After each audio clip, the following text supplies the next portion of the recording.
Okay, good evening, and thank you very much to TEDx for inviting me here.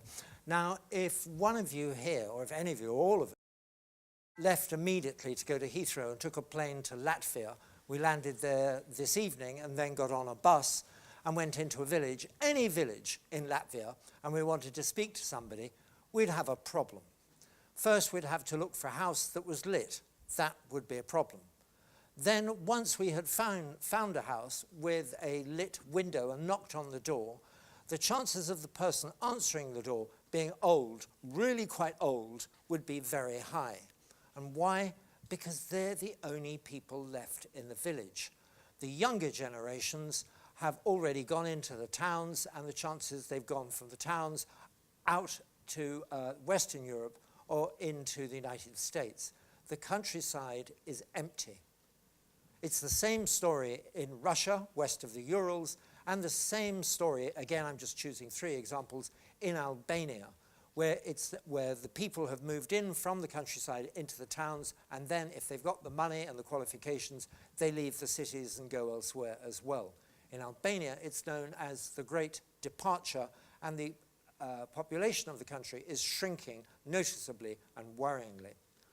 But it's not just Eastern Europe where you have these problems. For instance, there is a large area in northeastern Spain, it's still Spain, by the way, folks, just inland from the coast, which occupies maybe about 15 to 20% of the total land area of Spain, which is known as the Serranía Celtibérica, or the Celto-Iberian range of mountains. The depopulation there is so great that the population density of this area is less than that of Lapland in northern Finland. In fact, it's known as the Spanish Lapland because there is nobody there. You go there, you'll go to village after a village which has been abandoned, and maybe you will meet one really quite old person still living there because he doesn't want to leave, or she doesn't want to leave their natal home place. So what's happening? In other words, in rural Europe, in many areas, the countryside is being emptied. People are leaving and have been doing so for this is the accumulated effect of several decades, leading to an abandoned countryside where fields are no longer cultivated and the forests are beginning to reclaim their ground, providing a perfect setting for wolves, bears, and other animals, which are now being seen in greater numbers.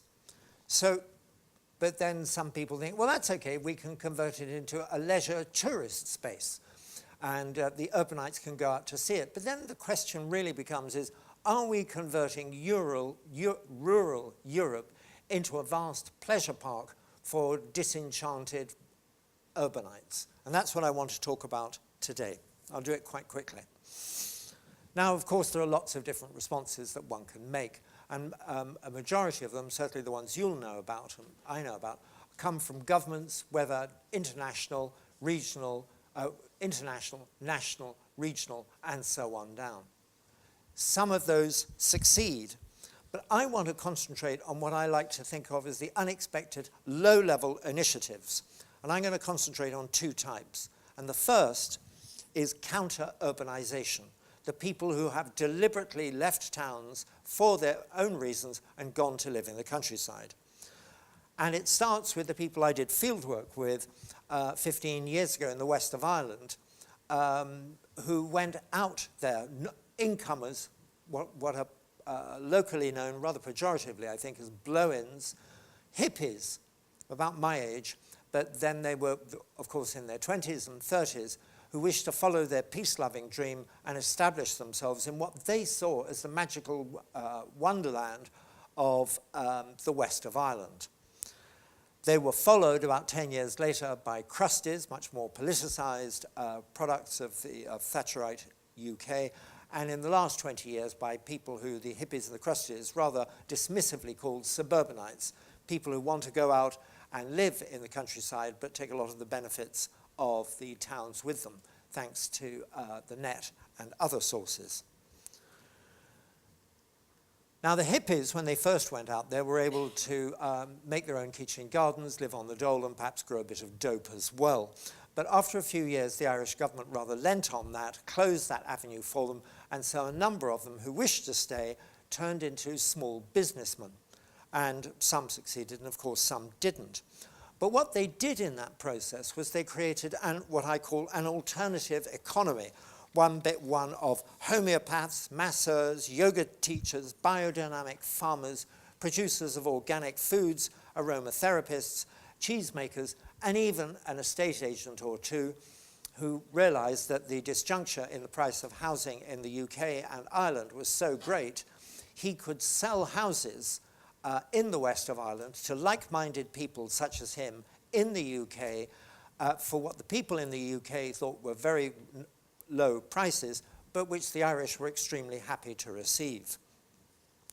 Some of these hippies, ex-hippies, are now surprisingly well off because they bought land at a time when it was cheap, held onto it, worked it, maybe developed it, maybe not, and now find that because of the rebirth of the Gaelic tiger, that their property is quite valuable. The other change, I want to just discuss a number of the changes they made, is they didn't just set up this alternative economy, they also created new styles of education. For instance, the Steinerian school that they established in Scariff in County Clare is now the largest in the country, and about 40% of its intake are not just the children of these alternatives, but the children of farmers and local people as well. They also exemplified what we might call new kinds of relations, new ways of living together, which the, up until then, really quite traditional, heavily Catholic way of life had forbidden or had regarded as unthinkable. On top of that, we could see them as innovators in general, whether they were being enterprising or prepared to put their head above the parapet, as the locals would put it, and say something that time had come for change. As a lot of the locals, they themselves admit they weren't prepared to do that. On top of that, they also provided a number of new house building styles. A lot of them, when they started, came in their own vans, caravans, and so on, bought a small plot of land, and then proceeded either to renovate an abandoned house or to build their own. Here's an example of one where the van was still in a side area of the land with their house. But in this particular house, what you can see if you look closely into the left-hand window is they actually built the house around the caravan.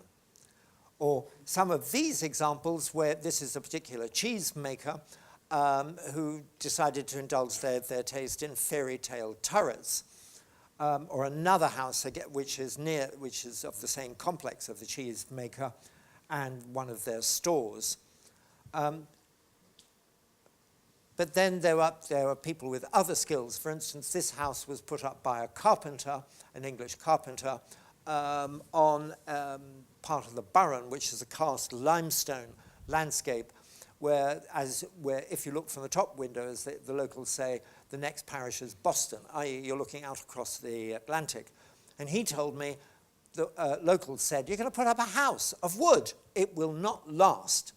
10 years later, the house is still there, was still there, and the locals had rather quietly come back and said, can you show us how you make one? In the garden, he's married to a Dutch artist. He also built a studio for her. So you're looking at some very different housing styles which they were using and which some people have now begun to imitate. On top of that, these incomers, these blow-ins, also revitalized local life in a variety of different ways, such as local drama groups establishing film clubs, community cafeterias, or community co-ops for community employment schemes, as well as setting up well-regarded whole food stores and tele-cottaging businesses. Perhaps they are best known, though, again, an example of themselves putting their hands above the parapet, for their environmental activism and the sustained campaign that some of these people have been prepared to fight, entering a broad coalition with farmers and with other people who were against government initiatives which they thought were environmentally very damaging.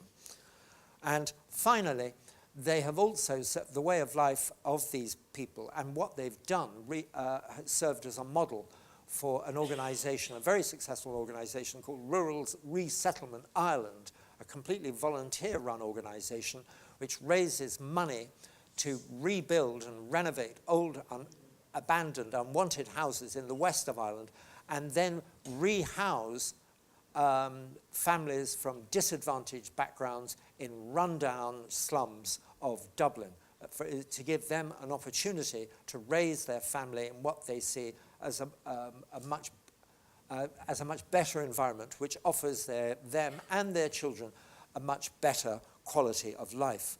And in the 10 years, it closed down about 5 years ago because it was for various reasons. But in the 10 years that Rural Resettlement Ireland ran, they were able to resettle 800 families from Dublin.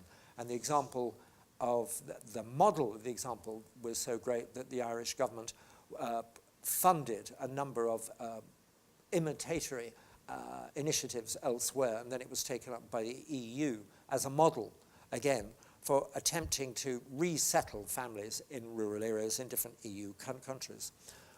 Right, so much for Ireland, but you can see similar but related events in France. For instance, in the Parc National des Cévennes in southern France, what you have there was a group of young people, ex-urbanites or counter-urbanites, called les Neo, who've moved into the area and then have captured the moral terrain and the grudging acceptance of the locals, who are mainly old men and women, as the young had left, by what is known as their praxis of belonging, their actions leading to them becoming seen to be residents. And those actions include, because that they occupy the land, they are the ones who come to produce what are seen as authentic local goods, and they are the ones who rebuild ruined farmhouses in what are seen as authentic a manner, and they are the ones who have the education and thus, to a certain extent, the confidence to negotiate the local bureaucracy and the administration.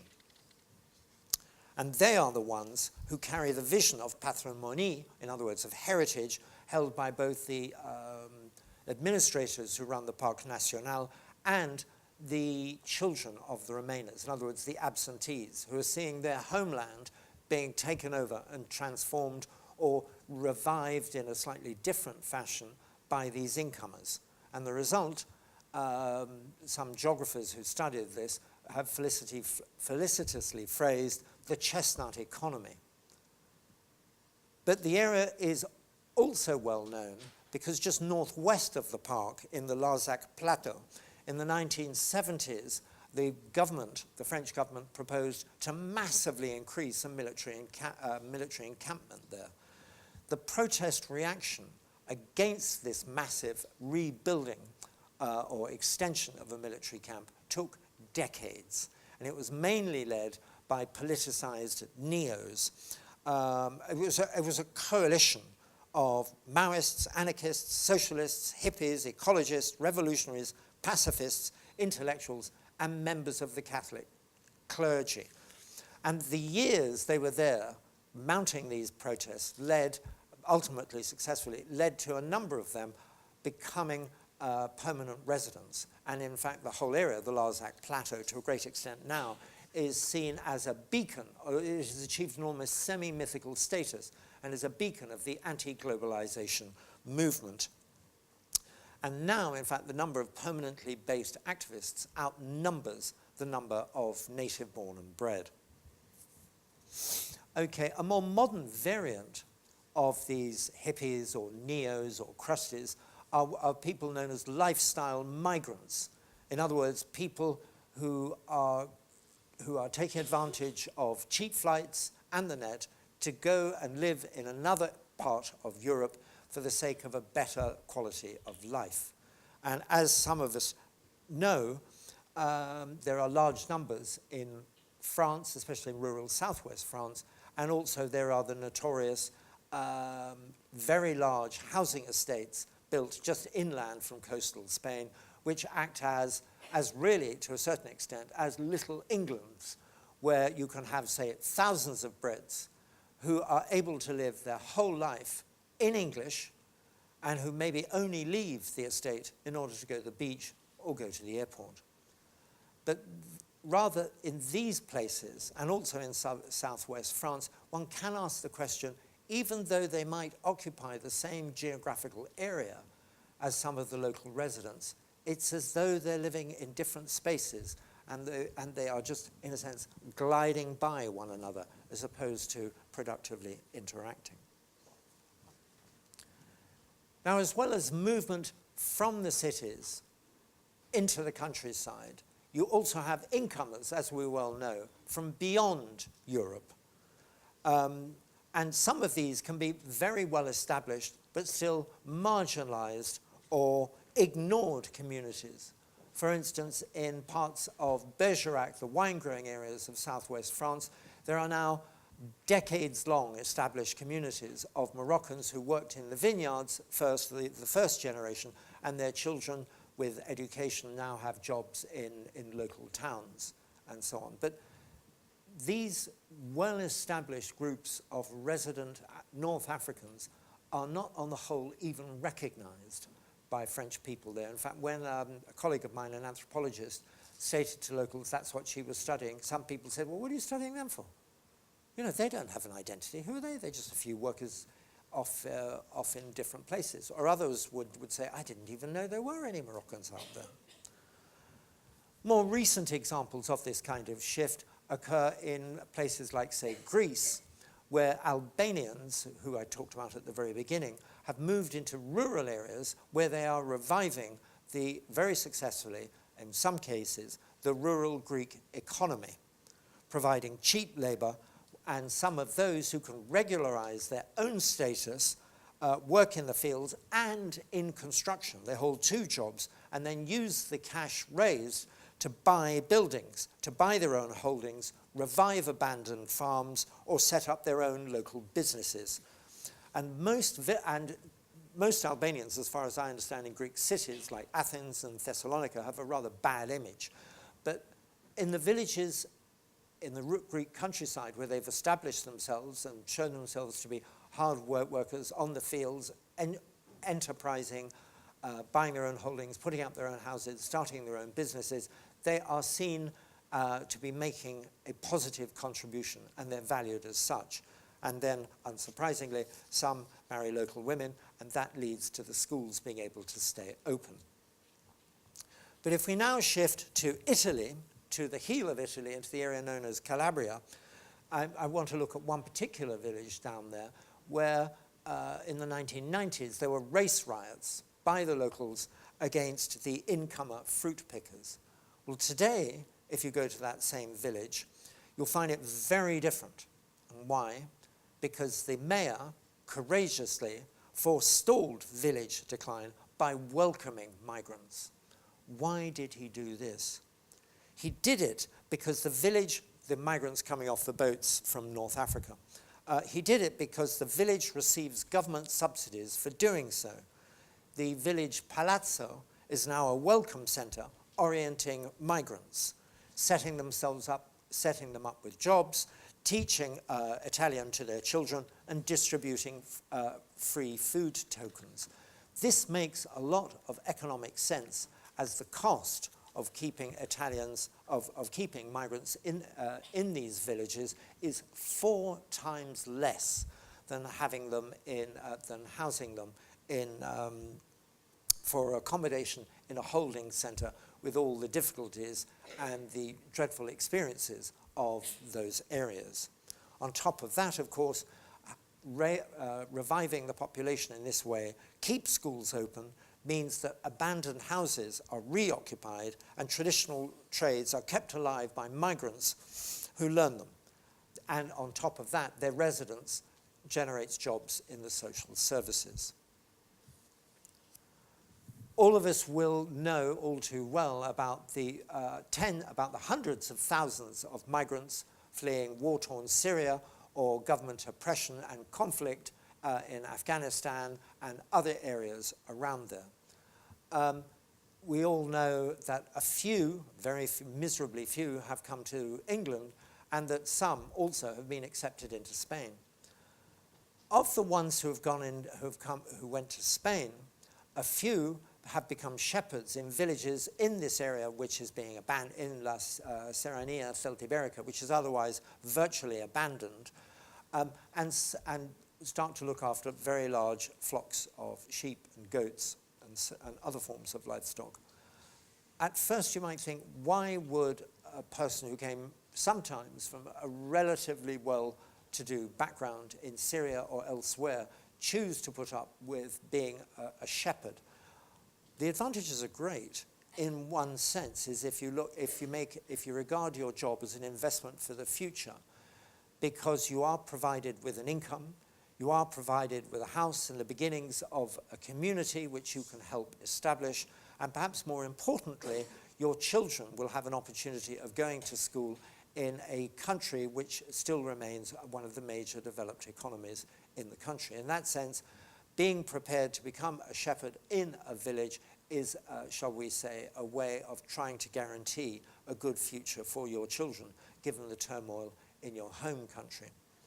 But, and I sum up now, if we just try and look back over this, what I've been presenting really very quickly is a range of what I call alternative countrysides.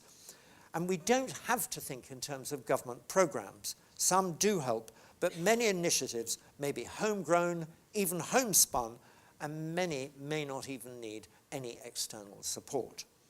So to finish, we have to give up the idea, because it's the reality, of the countryside as one of stable communities, self-sustaining and self-reproducing. That has long gone, and ever more so in rural Europe. Instead, we should think of rural populations as much more fluid than they were in the past, as a constant flux of depopulation and of repopulation, where residents may not be permanent, simply long-term, but to be valued nonetheless for that. So that here, these villages and their surrounding land become spaces which accommodate multiple approaches, multiple ways of viewing the world and participating in it. Thanks very much.